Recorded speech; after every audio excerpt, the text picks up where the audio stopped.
decline of revenue forecast as it was adopted by the Revenue Estimating Committee of $570 million reduction in expected revenue. And it's part of the reason why we are in a special session, because we are obligated to deal with this deficit, with this shortfall. The spreadsheet goes through what has happened in an effort to deal with that shortfall. The governor, by executive order in February, exercised his unilateral authority to cut up to 3% in any budget unit of general fund, to make general fund cuts of up to 3%. So he cut $21 million. In addition to that, the Joint Budget Committee exercised its authority to cut up to 5% in dedicated funds and up to 5% in general fund items that had not already been imposed by the governor, and that was $38 million. In addition to that, the governor made recommendations to the legislature for additional cuts. And understand that we can't take unilateral action. The authority of the governor in the joint budget to take cuts or to make cuts applies during the interim and not when we're in session. So we are now in session with the goal of eliminating the deficit. The governor recommended approximately $29 million in cuts. So his total proposed cuts would have been $89 million. That $89 million of cuts is since February of 2016. Remember that there were additional cuts made by the previous administration to the tune of, I believe, $429 million. So we have $429 million that happened before we ever got here, either by the previous governor and or by joint budget. HB 122 incorporated almost all of the recommended cuts that Governor Edwards recommended, except elderly affairs and some of the human service districts. Those were not, those cuts proposed by the governor were not included in HB 122. They did make a series of cuts, which you've obviously heard about, and those cuts were $76 million above and beyond those that were originally recommended by the governor, again, with the caveat that these two groups were not cut. So they exceeded Governor Edwards' proposed cuts by $76 million. Of that $76 million, $52 million of it came out of one department, and effectively would have closed the Department of Education in Louisiana. So we will now get to what we are proposing in this amendment. We would take out the $52 million cut to the Department of Education, except for about except for how much? 1.6? For 2.2 for Department of Ed. Right, so we would restore all of the Department of Education funding except $2.2 million. So we would effectively cut $2.2 million from that. I guess you can think of those cuts and those in the last section column where it says SFC impact to HB 122 along the bottom there. The last page. On the very last page of the spreadsheet. I hope everybody's following along. I know it's a lengthy spreadsheet. Is everybody on the last page? You look at the second, third, fourth, and fifth, sixth column. It begins with 11 million, 6 million, 0.7, 18 million, 0.4. You see that? All right.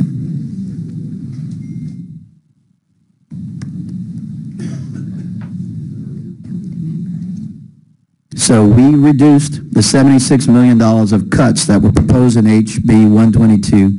We reduced those cuts by 69.6 million.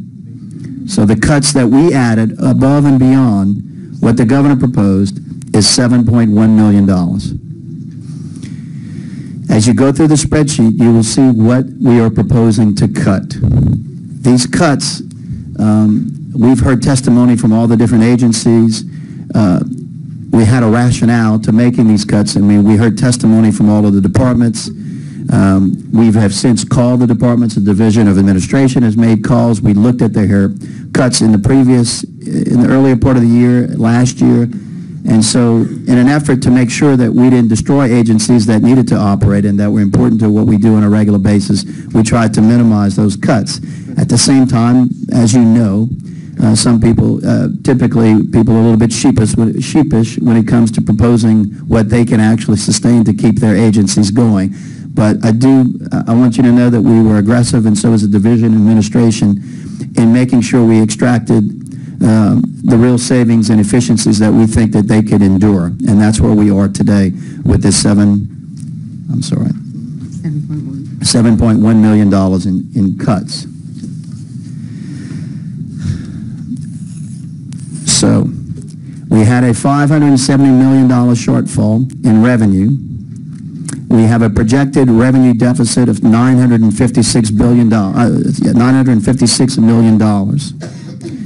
The governor is proposing to deal with that. He's proposing that many departments absorb their shortfall. And you've heard that TOPS, for example, will not be fully funded, but the universities who accepted those top grant awards will have to absorb the shortfall. They will not be paid the full amount of the TOPS grants. The same thing is true for all the other departments that you see in the top that say shortfall to be absorbed. In other words, there is no new funding. They will just have to absorb that shortfall, which effectively is a cut. That's $66 million in shortfall absorption or cuts.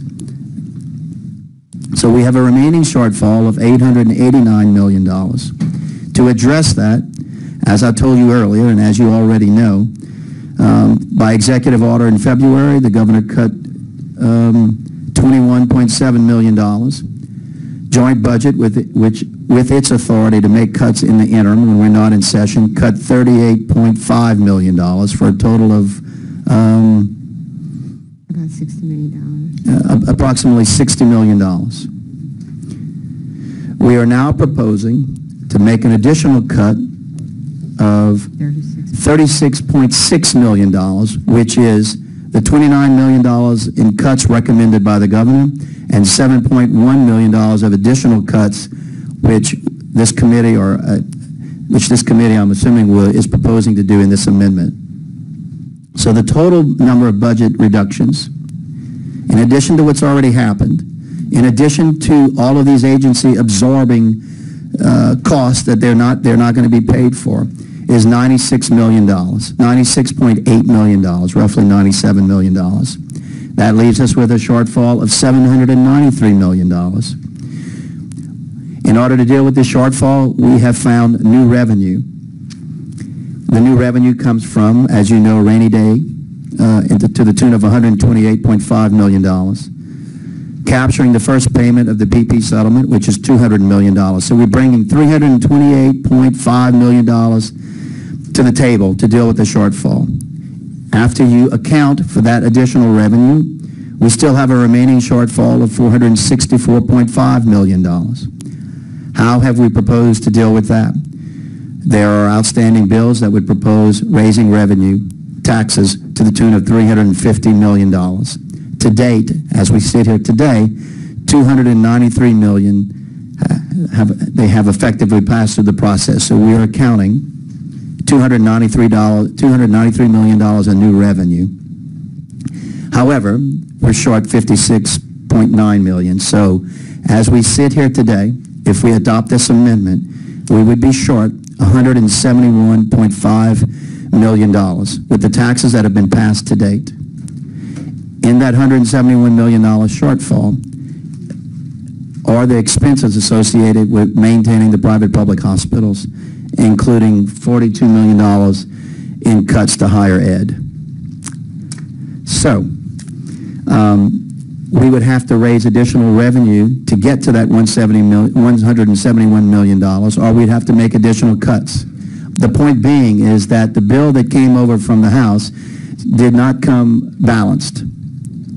And we are obligated to produce a balanced budget. I think either the Constitution and or the statutes or both provide that we're supposed to pass out balanced budgets. That bill came over not in balance. Now, again, there are revenue measures floating around, so it can be put into balance if that happens. But as it stands today, it's not in balance. If we adopt this amendment today, it leaves this committee not in balance. So we have John Kennedy, our treasurer, who assisted us with this. We have fees and self-generated from the Department of the Treasury of $8 million, which we'll be able to add toward that 171.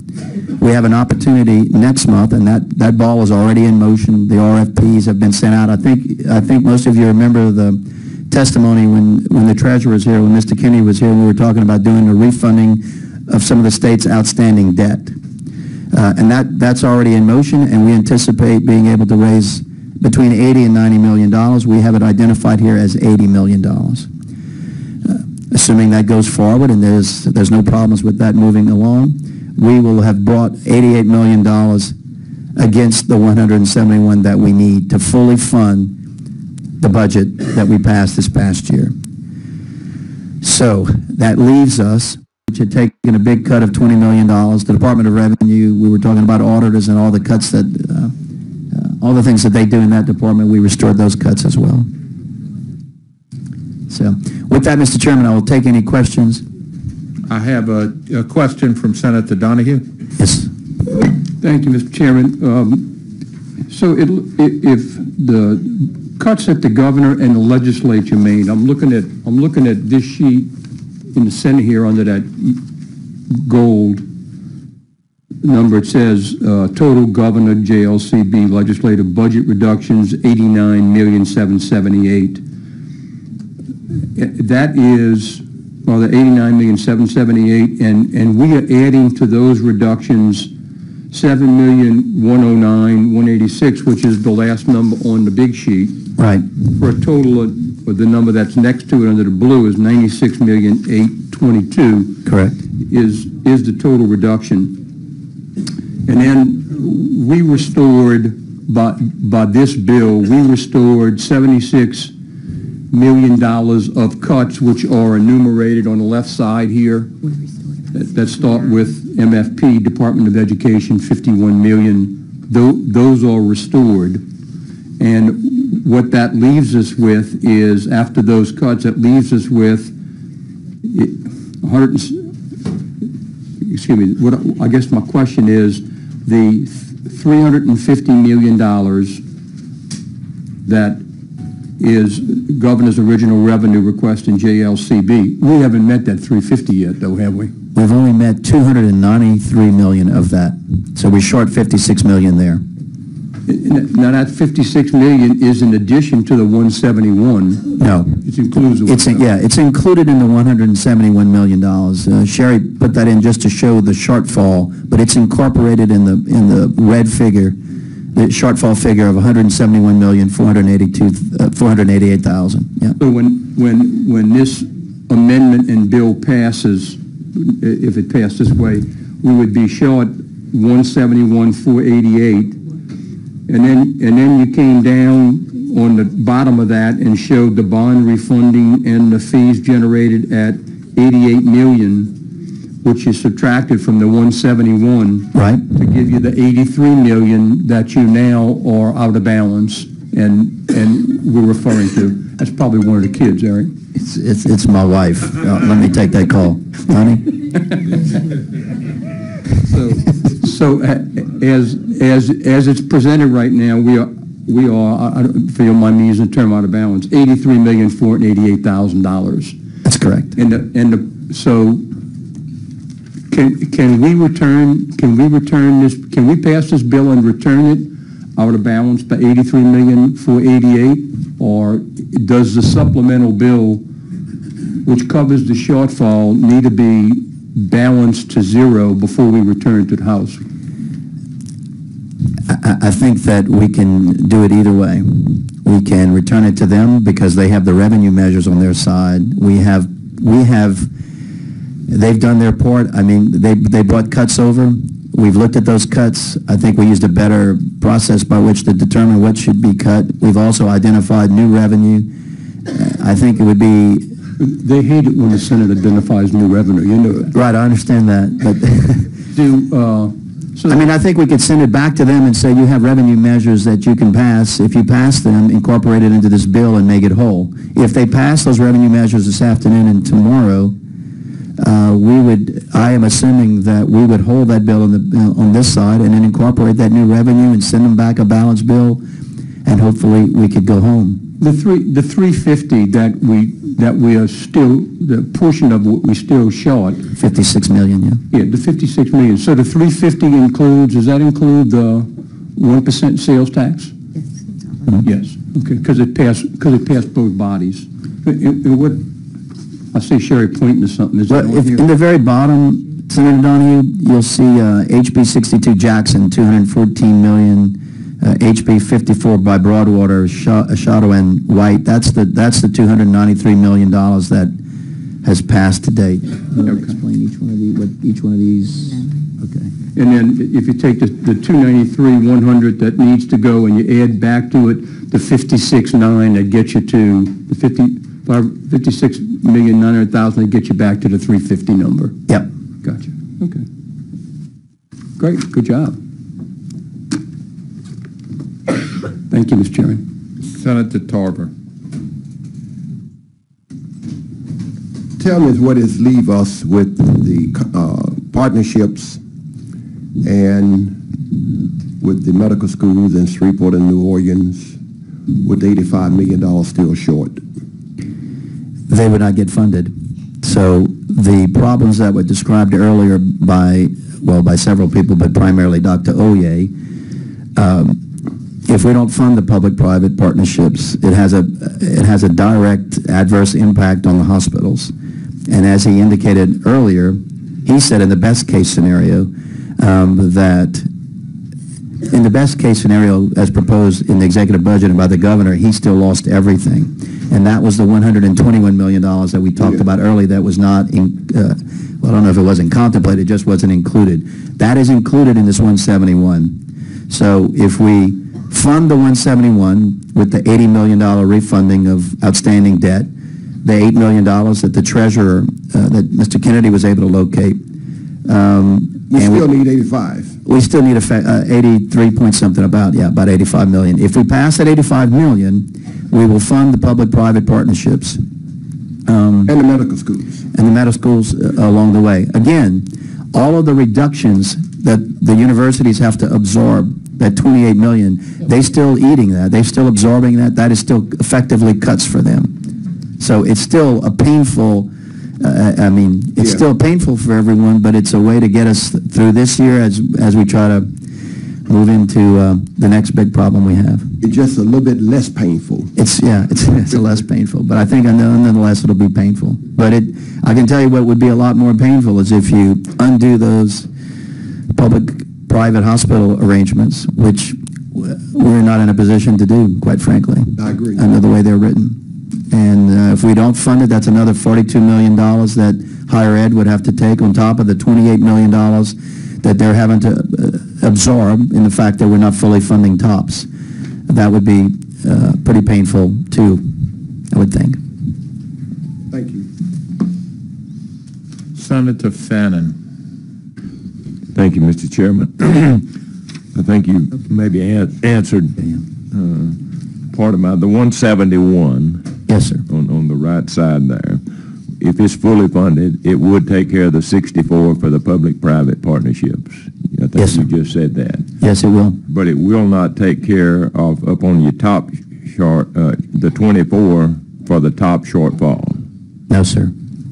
So Nothing that you see up there that says